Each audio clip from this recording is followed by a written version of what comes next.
Pero así como nacían muchísimos niños, muchos de ellos también fallecían porque no tenían la atención adecuada, o incluso muchos de ellos tuvieron que ser abandonados en orfanatos porque los padres simplemente no podían darse abasto con ellos.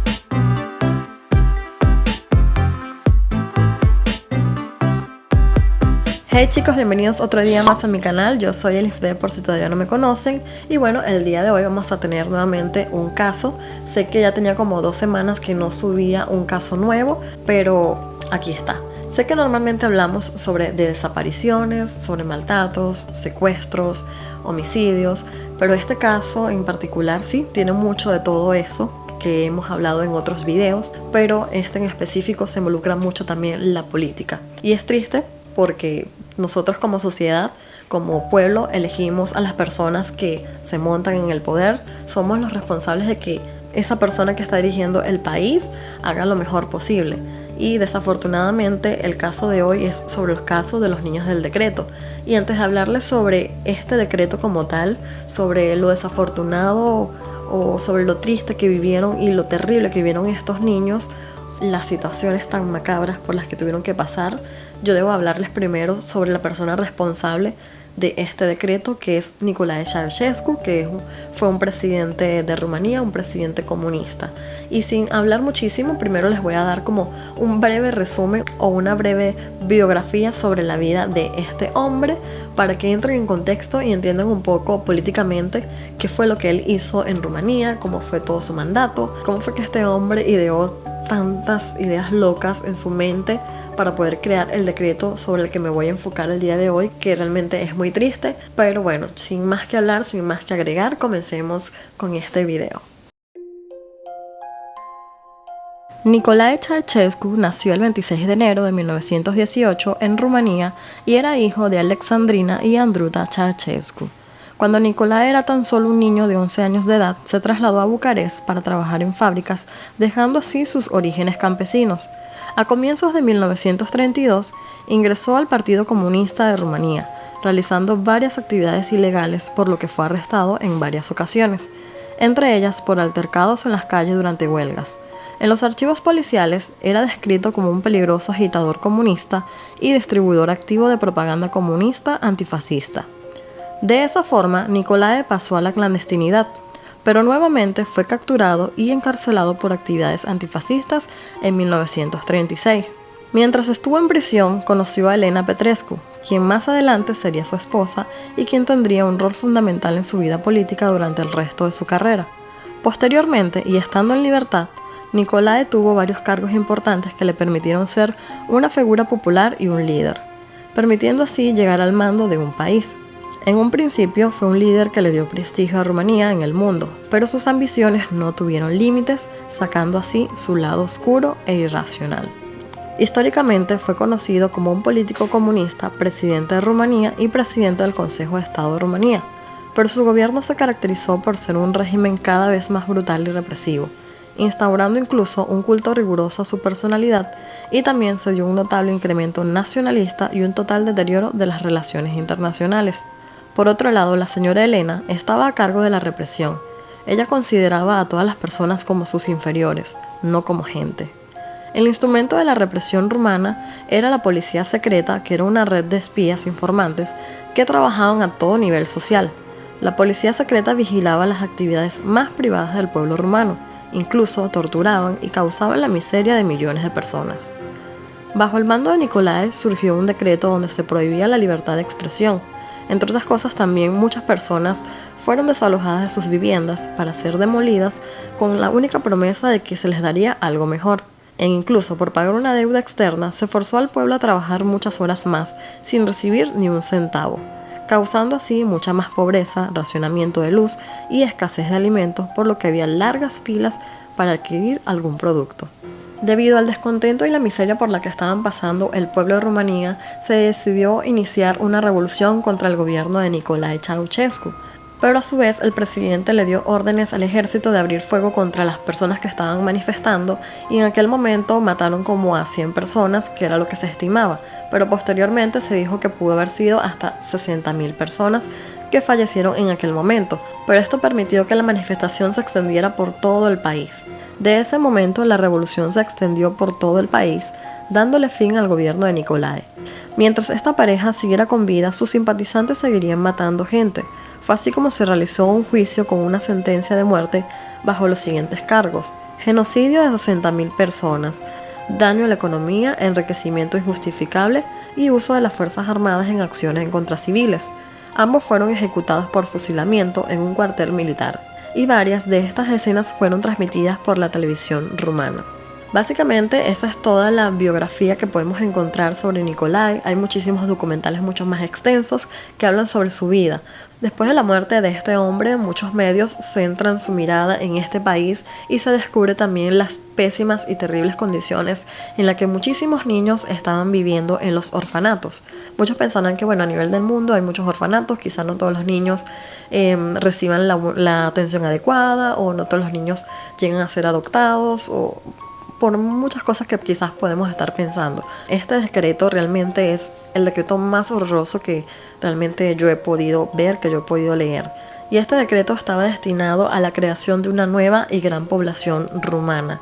Es decir, se iba a prohibir el aborto y la anticoncepción. Es decir, que las mujeres no iban a poder cuidarse de ninguna forma, porque iba a estar prohibido e incluso penado por ley si las mujeres no cumplían con este decreto. Ahora ustedes se estarán preguntando por qué razón este hombre hizo esto. Antes de 1967, las políticas de aborto en Rumanía eran una de las más liberales de Europa, debido a que los métodos anticonceptivos eran los más deficientes en aquella época, o sea, no se podían conseguir, o el poder adquisitivo de las personas no era lo suficiente como para poder estar cuidándose de esa manera.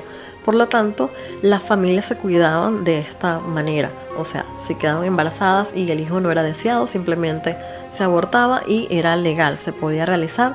Por lo tanto, la tasa de índice de abortos era bastante elevado. Y las familias para aquel entonces no eran numerosas, eran una pareja quizás con un hijo, pero no eran familias que iban multiplicándose. Posteriormente, mediante la combinación de la modernización y de que la mujer empezó a trabajar y que también había un nivel de vida muy bajo en Rumanía, las mujeres no quedaban embarazadas o simplemente abortaban, así que las tasas de natalidad eran muy bajas, o sea, muy bajas realmente. Y debido a esta situación, para poder contrarrestar esta situación o esta disminución de la población, a Nicolae Ceausescu se le ocurrió crear un decreto donde se iba a prohibir totalmente el aborto y de que los anticonceptivos pudieran utilizarse. Por lo tanto, todos estos medios de protección para la mujer o para el hombre desaparecieron totalmente del mercado y no había ninguna forma en que la mujer pudiera cuidarse. Las únicas excepciones de este decreto eran que las mujeres fueran mayores de 45 años, era la única forma en la que ellas no podían quedar embarazadas, o sea que el Estado les permitía no quedar embarazadas. Otra de las razones era que las mujeres hubiesen ya tenido 4 o 5 hijos, entonces ya como que el Estado también las dejaba tranquilas, como que o mujeres cuyo un embarazo amenazara su vida, o fueran propensas a un aborto, a pérdidas, o que su cuerpo no pudiera sostenerlo, o sea, biológicamente ellas no puedan tener un niño. Entonces estas mujeres también podían estar a salvo de este decreto. O la última excepción es que las mujeres hubiesen sido violadas o hubiese ocurrido un incesto. Pero no todo quedó allí. Para poder cumplir el decreto hubo algo bastante severo, es decir, la policía secreta que les había mencionado anteriormente en la biografía de Nicolai. Esta policía se encargó de poder perseguir y estar pendiente de todas las mujeres. O sea, la policía secreta era un grupo de personas muy numerosas que trataban de controlar a toda la población, y en cuanto a este decreto se encargaron de que las mujeres realmente fueran controladas por médicos desde el inicio hasta el final de sus embarazos, de que todos se cumplieran, y por lo tanto la tasa de nacimientos en ese periodo en que se publicó este decreto fue altísimo. El presidente planeaba de que la población creciera de 23 millones a 30 millones. Pueden imaginarse cómo en un año, en un periodo de 1 o 2 años, la población iba a estar pariendo de una manera descomunal. ¿Qué pasaba si la mujer no cumplía con estos decretos? Lo que podía suceder es que iba a ir presa. La mujer que no cumpliera con ello iba a ir presa. La mujer que fuera sorprendida provocándose un aborto también iba a ir presa. Lo que más sucedía en aquella época es que las mujeres que no deseaban seguir teniendo hijos se provocaban abortos de una manera primitiva en sus casas, y lo que ocurría era que fallecían, se enfermaban, se infectaban y era terrible. Es decir, el gobierno no le interesaba realmente lo que la familia quisiera o lo que la mujer quisiera o de cuántos hijos quisiera, porque Nicolai en aquel momento lo único que quería era que la población creciera y hacer que esa generación fuera mejor y más perfecta, porque también se encargó de hacerle creer al pueblo de que todos eran personas como dañadas, que no eran lo suficientemente inteligentes, por lo tanto tenían que crear una generación más perfecta, y esa era la que él había decretado. Una de las consecuencias de este decreto es que se tuvieron que construir rápidamente muchísimas guarderías porque las mujeres no se daban abasto. Las mujeres de su hogar tenían que trabajar, los hombres tenían que trabajar y no tenían tiempo para cuidarse en casa cuidando a los niños, debido a que había mucha pobreza en toda Rumanía. Todos estos nacimientos ocurrieron entre 1966 y 1967. Ya para el año 1970 hubo otra pequeña disminución de la natalidad. ¿Qué estaba ocurriendo? Lo que estaba ocurriendo era que las mujeres buscaban alguna manera de disuadir de este decreto, de evadirlo de alguna forma. Más que nada, las mujeres de una buena posición económica sobornaban a los médicos para que los historiales colocaran de que estaban enfermas, de que quedar embarazadas era muy riesgoso para ellas, o en otras ocasiones compraban anticonceptivos de una manera ilegal. Pero así como nacían muchísimos niños, muchos de ellos también fallecían porque no tenían la atención adecuada, o incluso muchos de ellos tuvieron que ser abandonados en orfanatos porque los padres simplemente no podían darse abasto con ellos.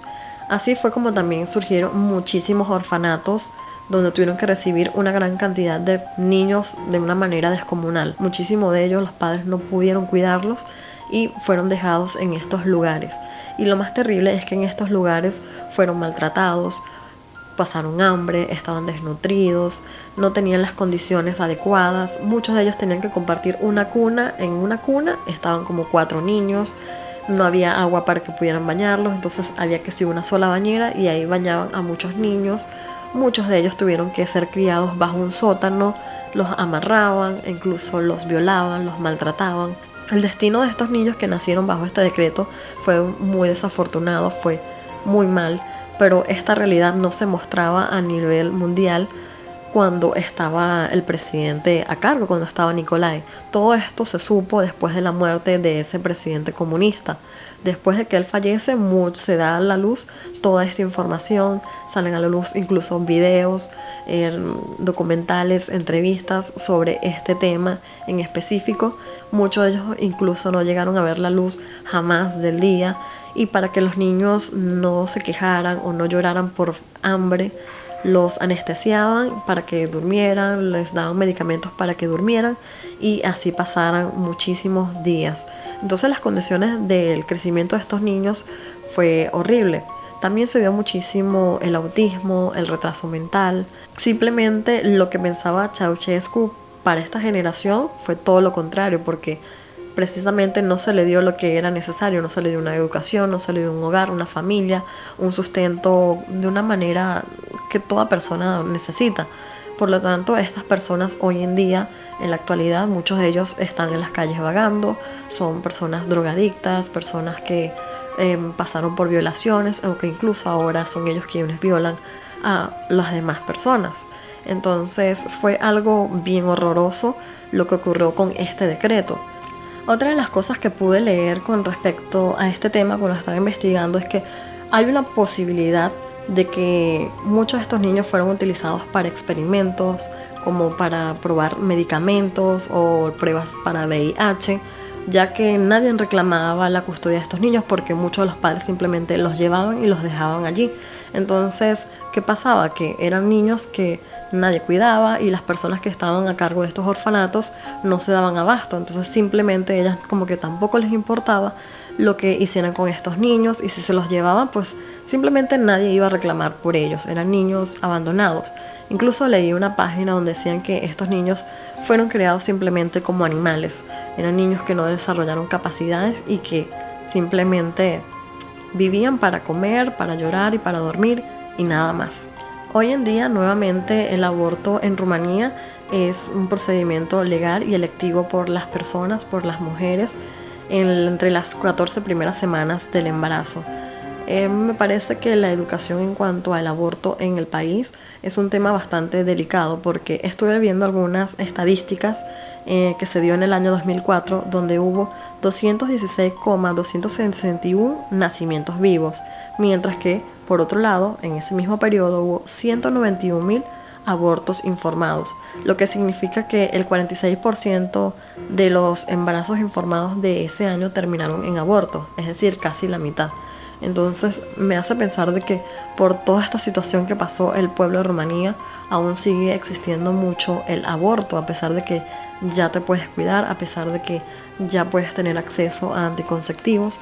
No sé qué sucede allá, si es que hoy en día aún es caro obtener ese tipo de herramientas para cuidarte, o es que simplemente la población ya fue criada con esa conciencia de que, bueno, si no compro anticonceptivos, si no me cuido con estos medicamentos, simplemente aborto y ya. Entonces me parece un tema bastante delicado, y me pareció muy horrible de que un presidente se tomara la libertad de querer decidir por la vida de una mujer, donde le impone que empiece a dar a luz o a parir como si fuese un animal, simplemente allí a 5 o 6 hijos, simplemente para hacer crecer a un país, pero entonces no le dio otro sustento, no le dio un apoyo a esas familias que iban a tener más y más hijos.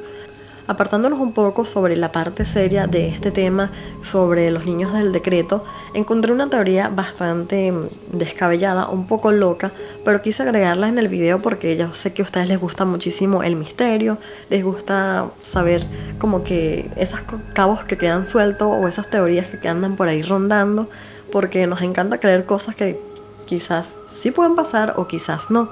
Y una teoría que surge en este caso es que Nicolae Ceausescu tenía un cierto contacto con los extraterrestres. Sí, cuando lo digo suena bastante loco, bastante descabellado, pero se dice que en una zona de Rumanía es muy popular porque se dan muchos avistamientos de ovnis. Entonces se decía en este escrito que pude leer en internet que Nicolae se acercaba a este lugar donde había muchos avistamientos, y él llegaba y tenía un lugar como secreto allí. Entonces se presumía de que él tenía como ese cierto contacto con estos seres del otro mundo, en la cual también se dice de que él también regaló a muchos de estos niños que fueron abandonados para que se hicieran experimentos con ellos. Incluso se llegó a decir que muchos de estos niños fueron regresados nuevamente a la tierra, y que ellos tenían mutilaciones como en las manos, habían sido golpeados, habían sido examinados, e incluso habían sido como hasta violados de cierta manera para investigarlos, para saber más sobre la raza humana. Y sí, suena bastante loco esta teoría, pero quise agregarla como para que vieran algo misterioso en este video. Y esta teoría se sostiene porque son muchos de los niños que fueron encontrados en los orfanatos después de que la muerte de Nicolae. Sí, ciertamente muchos de ellos fueron mutilados, muchos de ellos estaban golpeados, pero pienso yo que es más probable que obviamente en estos orfanatos fueron maltratados, que le hayan cortado algunas de sus partes y que efectivamente fueron ultrajados, y que muchísimas cosas horribles pudieron haber pasado dentro de esos orfanatos, cosas que ni siquiera podríamos imaginar. Y pues nada, chicos, yo no tengo más nada que decirles, más que agradecerles por formar parte de esta familia, por siempre estar pendiente de los casos que subo cada miércoles, y pedirles con todo mi corazón de que se suscriban al canal si todavía no lo han hecho, de compartirlo, de comentar, de darle un me gusta para que más personas puedan ver este contenido. Además, me pueden seguir por todas mis redes sociales como Instagram, Facebook, Twitter, para que estemos en un mayor contacto. Y bueno, chicos, yo me despido hasta acá con este video y nos vemos en el próximo.